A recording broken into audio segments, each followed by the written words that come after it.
اس کے اللہ کیا مقبول ہے جس کا ارادہ اللہ کے رسول کے سوا اور کچھ نہ ہو۔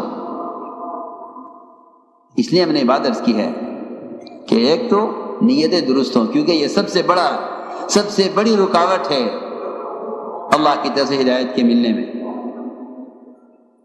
دوسری ضروری بات یہ ہے کہ اس پورے اجتماع کے دوران موبائلوں کا استعمال نہ ہو۔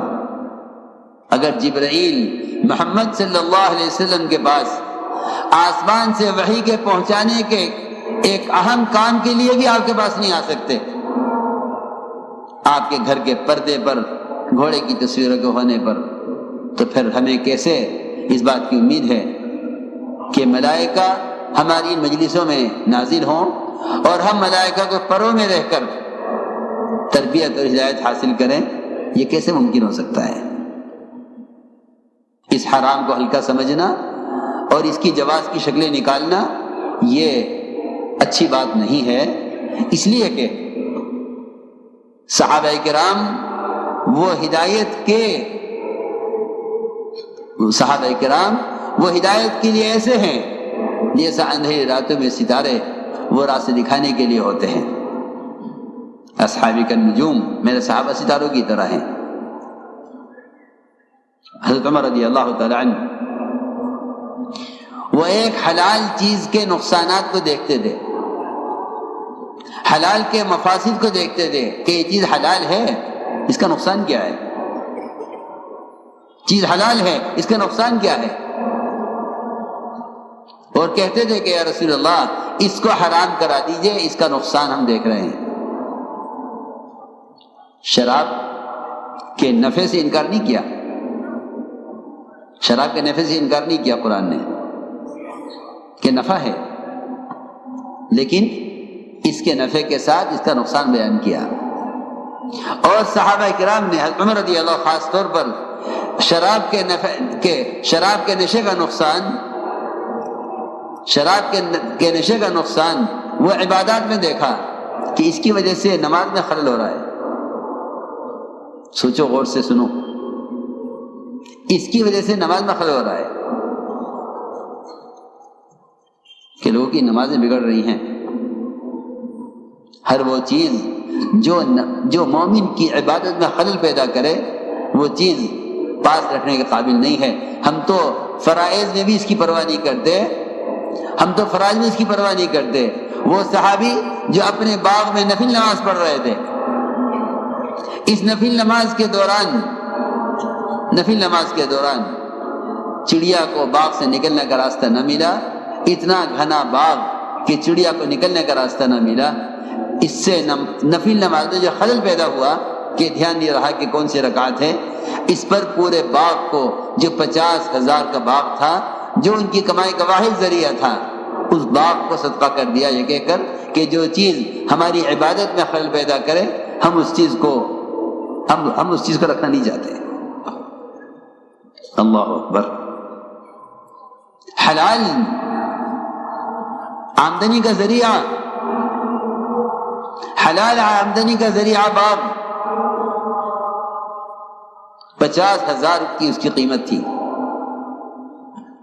لیکن صحابی کی صرف نفل نماز، فرض نہیں، ظاہر بات ہے کہ وہ نفل نماز باغ میں نفل ہی پڑھ سکتے ہیں، فرض نہیں پڑھ سکتے، فرض مسجد میں پڑھتے ہیں۔ باغ میں نفل نماز میں اس چڑیا کو دیکھنے میں لگے جس کو باغ کے گھنا ہونے کی وجہ سے نکلنے کا راستہ نہیں ملتا تھا، اپنے اس نفل نماز میں خلل پیدا ہونے کی وجہ سے جن کے دلوں میں نوافل کی اتنی عظمت ہو، فرائض کی کتنی اہمیت ہوگی، پورا باغ صدقہ کر دیا کہ یہ باغ رکھنے قابل نہیں ہے کیونکہ اس نے نفل میں خلل پیدا کیا ہے۔ ذرا اسے اندازہ کریں کہ وہ حلال کمائی کا ایک ذریعہ باغ، اس کو نفل نماز میں خلل پیدا کرنے کی وجہ سے چھوڑ دیا، لیکن یہاں حرام آلات جو فرائض کو ضائع کر رہے ہیں، اس کو کوشش یہ ہے کسی طرح اس کے حلال ہونے کی شکلیں نکل آئیں تاکہ یہ حلال ہو جائے تو پھر بہت سے کام اس سے نکل سکیں۔ اس زمانے میں ایمان اپنے درجے سے گرتے گرتے یہاں پہنچا ہے اس زمانے میں ایمان اپنے درجے سے گرتے گرتے یہاں پہنچا ہے کہ مسلمان حرام چیز کو حلال کرنا چاہتا ہے۔ وہ صحابہ تھے جن کا ایمان اس درجے پر تھا کہ وہ ایک حلال چیز کو اس کے نقصانات کی وجہ سے حرام کرانا چاہتے تھے۔ عرض کیا کہ یا رسول اللہ شراب حرام کرا دیجئے، نمازیں خراب ہو رہی ہیں، عمر میں کیسے حرام کروں اس چیز کو جس کو اللہ نے حلال کیا ہے؟ نہیں، آپ اللہ سے کہیے یہ شراب حرام ہو جائے۔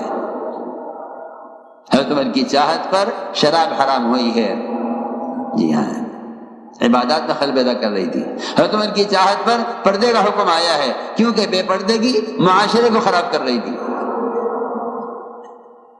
بے پردگی معاشرے کو خراب کر رہی تھی۔ اس لیے میں عرض کر رہا تھا کہ ان حالات نے، ان چیزوں نے عبادات کا خشوع بالکل ختم کر دیا،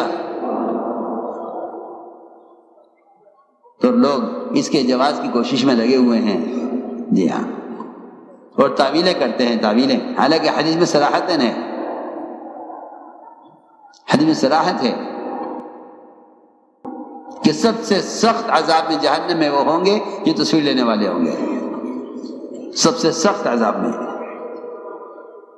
میں عرض کر رہا تھا کہ ہمیں چاہیے کہ اپنی ان مجلسوں کو واقعی ذکر کی مجلس بنائیں، اور ذکر کی مجلس کو کہتے ہیں جس میں دل پر خوف اور خشیہ اور اللہ تعالیٰ کی عظمت اور اللہ تعالیٰ کی بڑائی اور اس کی عظمت شان کا تأثر ہو دل میں، اس کو ذکر کی مجلس کہتے ہیں۔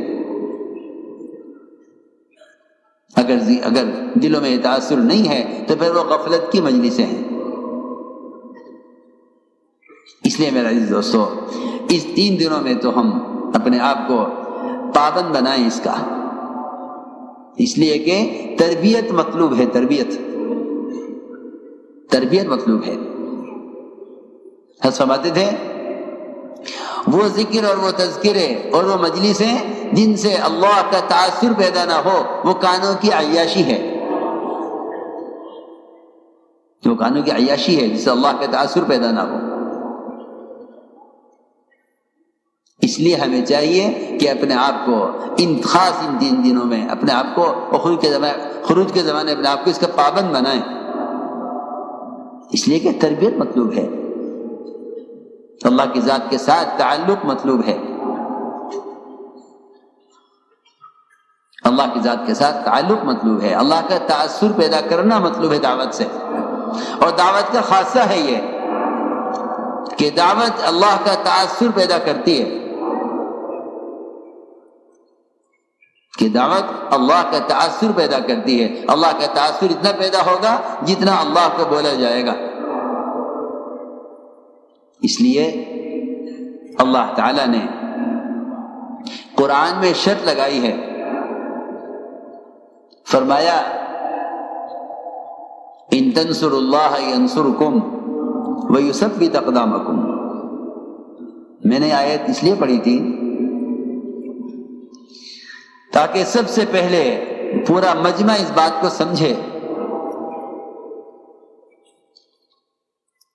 کہ مسلمان کو اپنے پورے دین پر چلنے کا اختیار کیوں نہیں ہے، اور مسلمان کو اپنے دین پر استقامت کیوں نہیں ہے۔ کہیں ماحول رکاوٹ ہے، کہیں قانون رکاوٹ ہے، کہیں ان کے معاشی مسائل دین پر چلنے میں رکاوٹ ہیں، کہیں کہتے ہیں کہ حکام رکاوٹ ہیں۔ سب سے پہلا سوال یہ ہے کہ مسلمان کو اپنے دین پر چلنے میں کلی اختیار کیوں نہیں ہے؟ سب سے بنیادی وجہ یہ ہے کہ سب سے پہلے مسلمان نے اس کام کو چھوڑا ہے جس کام پر اللہ تعالی کی طرف سے اس کی مدد کی جاتی تھی اس کے دین پر قائم رہنے کے لیے، اس کی مدد کی جاتی تھی اس کے دین پر قائم رہنے کے لیے۔ اللہ نے قرآن میں اسی طرح فرمایا ان تنصروا اللہ ینصرکم ویثبت اقدامکم، اگر تم اللہ کے دین کے مددگار ہو تو اللہ تمہاری مدد کرنے والے ہیں اور تمہارے قدموں کا دین پر جمانے والے ہیں۔ اللہ تعالیٰ کی نصرت کی اللہ تعالیٰ کی مدد اور نصرت کی جو سب سے بڑی شکل ہے وہ اللہ تعالیٰ کی طرف سے مسلمان کی مدد رعب کے ذریعے کی جاتی ہے. مسلمان مرعوب نہیں ہوتا بلکہ مسلمان کے مقابل آنے والا مرعوب ہوتا ہے. مسلمان مرعوب نہیں ہوتا کیونکہ اللہ تعالیٰ نے قرآن میں فرمایا ہے کہ جو اللہ کا پیغام بندوں تک پہنچائیں گے وہ اللہ کے غیر سے نہیں ڈریں گے, اللہ ان کے دلوں میں غیر کا خوف نکال دیں گے. لا یخشون احدا الا اللہ, یہ اللہ کا وعدہ ہے کہ جو اللہ کے بندوں کو اللہ کی طرف بلائیں گے اللہ سب سے پہلے ان کے دلوں سے اپنے غیر کا خوف نکال دیں گے. جب ان کے دلوں سے اللہ کے غیر کا خوف نکل جائے گا تو انہیں اپنے دین پر چلنے میں کوئی رکاوٹ ان کے رکاوٹ نہیں ہوگی. اس لیے ایک حقیقت ہے کہ اللہ تعالیٰ نے مسلمانوں کی نصرت کا اور ان کے اپنے دین پر جمنے کا جو وعدہ کیا ہے وہ وعدہ صرف دعوت اللہ پر کیا ہے. ان تنصروا اللہ ینصرکم ویثبت اقدامکم, اگر تم اللہ کے دین کے مددگار ہو تو اللہ تمہاری مدد کرنے والے ہیں اور تمہارے قدموں کو دین پر جمانے والے ہیں. لیکن سب سے پہلے یہ معلوم ہونا چاہیے کہ اللہ کے دین کی نصرت کیا ہے. جی ہاں, پہلے معلوم ہونا چاہیے کہ اللہ کے دین کی نصرت کیا ہے. نصرت کسے کہتے ہیں؟ لوگ خیر کے کاموں میں مال خرچ کر دینے کو دین کی نصرت سمجھ بیٹھے ہیں. لوگ خیر کے کاموں میں مال خرچ کر دینے کو دین کی نصرت سمجھ بیٹھے ہیں. اس کا نقصان یہ ہوا کہ مسلمان جو عملی سرمایہ ہے اس کی پوری قوت وہ لگی دنیا کے حاصل کرنے پر اور دنیا کا کچھ حصہ اس نے خرچ کر دیا ہے خیر کے کاموں پر. اسے یہ سمجھتا ہے کہ میرا دنیا کمانا خیر ہے کیونکہ میں خیر کے کام میں خرچ کرنے کے لیے کما رہا ہوں. میں کچھ کہنا چاہتا ہوں, ضروری بات ہے. اس کی جان اور اس کا وقت اور اس کی کوشش اور محنت وہ لگی دنیا پر, اور دنیا کمائی ہوئی دنیا کا کچھ حصہ خرچ ہوا دین پر, دین کے نام پر. اس سے اس کے بدن کا مجاہدہ ہدایت کے حاصل کرنے کے لیے نہیں ہوا بلکہ اس کے بدن کا مجاہدہ کمانے کی شکلوں پر خرچ ہوا. کمائی کا کچھ حصہ خیر کے کام میں خرچ ہو گیا. ہم سمجھتے تھے جب تک مسلمان بذات خود دو کاموں کے لیے خود نہیں تھکے گا, ایک علم دوسرے دعوت, ایک علم اور دعوت, اگر اس کے لیے خود نہیں تھکے گا تو مال کے راستے سے نہ اسلام قائم ہوا ہے نہ ہوگا, اور مال کے راستے سے نہ دین آیا ہے نہ آئندہ کبھی آئے گا. اس لیے کہ دین اس کے احکامات تو بندے کی ذات سے متعلق ہیں, مال سے متعلق نہیں ہے. دین کا مال سے کوئی تعلق نہیں ہے, دین کا مال سے کوئی تعلق نہیں ہے. انبیاء علیہ السلام مالدار ہوتے تھے لیکن نبوت کے بعد ان پر فقر آتا تھا, اس لیے تاکہ قوم یہ نہ سمجھے کہ نبی کے پاس مال ہوگا تو ان کا کام چلے گا, لہذا مال روک لو تاکہ کام رک جائے. یہ منافقین کہتے تھے لا تنفقوا على من عند رسول اللہ حتى ينفضوا, کہ ان کا مال روک دو تاکہ ان کا کام رک جائے. جی ہاں, اس زمانے میں بھی لوگوں کا خیال یہ ہے کہ کسی خیر کے کام کو روکنے کے لیے وہ کہتے ہیں کہ ان کا مالی تعاون مت کرو, ان کا کام ختم ہو جائے گا. ہاں, اللہ نے دکھلایا یہ کہ نہیں, ہم نے وہ کام دے کر بھیجا ہے آپ کو کہ اس کام میں ہم مدد براہ راست آسمانی نظام سے کریں گے. یہ بات سب کے ذہن میں رہے کہ مادی اسباب پر, مادی شکلوں پر اسلام کا قائم ہونا موقوف نہیں ہے مادی اسباب پر، مادی شکلوں پر. اسلام کا قائم ہونا موقوف نہیں ہے، نہ مال کی شکل سے دین کے قائم ہونے کا تعلق ہے، نہ خدا کی قسم حکام کی شکل سے دین کے قائم ہونے کا کوئی تعلق ہے، ہرگز نہیں. اس لیے میں نے عرض کیا ہے کہ لوگ خیر کے کام میں مال خرچ کرنے کو دین کی مدد سمجھتے ہیں، حالانکہ بہت آسان بات ہے. مال کا تعلق مسلمان کی ضرورت سے ہے، اسلام سے نہیں ہے. یہاں دو رخ الگ الگ ہیں، ایک مسلمان کی مدد، ایک اسلام کی مدد.